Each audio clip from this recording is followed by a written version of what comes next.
exciting. I mean, you mentioned that Israel, in your eyes, has shown a willingness or that it is a priority to get a deal done.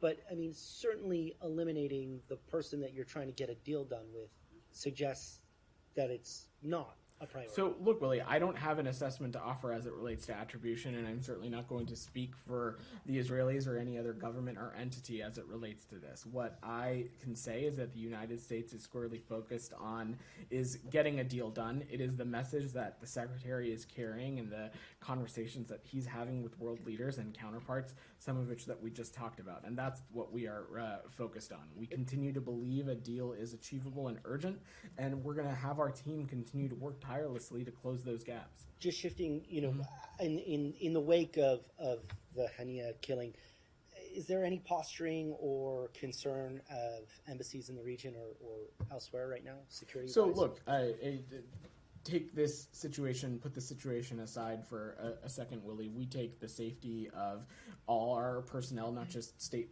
Department personnel, but any personnel, American personnel, incredibly seriously. We take the safety of our embassies and our facilities and our installations incredibly seriously, and constantly around the clock we are always assessing circumstances on the ground. We are assessing what risk levels are, what threat levels are, and appropriately we will make adjustments on those as we need to. We certainly aren't going to read out that operational process from here. That would kind of be counterproductive. But what I can say is that this is not just tantamount of importance to the Secretary of State. I know it is also of importance to not just the President, but the Secretary of Defense and other executives across this interagency who may or may not have personnel abroad. So this is something that we are paying very close attention to.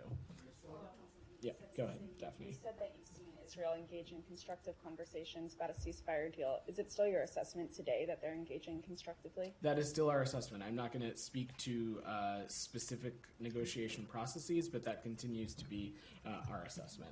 Go ahead. So, saying nothing about the eventual outcome of the talks or progress towards a ceasefire hostage release deal, can you say if, given the response from key mediators, from Hamas, will the assassination lead to at least a pause in the talks? So that is not our understanding at the moment, but beyond that, I'm not going to speculate on the impacts here. To say for also probably the 15th time, our focus is on working to close this gap, the gaps that exist, and continuing to work to get this deal done. When we say that this is of vital importance to the region, that is not hyperbole. That we legitimately think that to be true, not just in the context of Israel and Gaza, but also when we are talking about destability across the region. We think that a ceasefire deal has the potential to be beneficial in addressing that situation writ large as well. Has there been any direct or indirect conversations between the U.S. and Iran following the assassination? I'm not aware of any diplomatic conversations. Go ahead, Alex. Actually, before I come to you, does anybody else have any? Go ahead, Ravi. I know, Alex, I'm sure you have a wide geography to cover, so I just want to close out this region of the world before we come to you.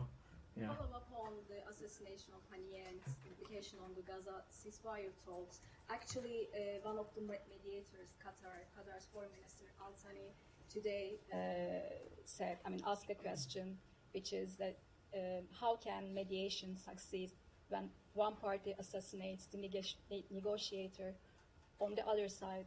What is your response to this? So, look, again, I'm not a spokesperson for the Qatari Foreign Ministry.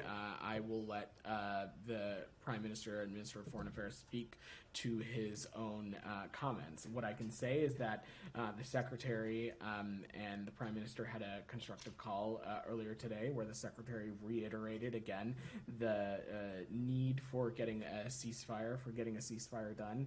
The Secretary reiterated the United States' commitment to continuing to work to close these gaps and to get a deal across the finish line for all the reasons that I talked about. One more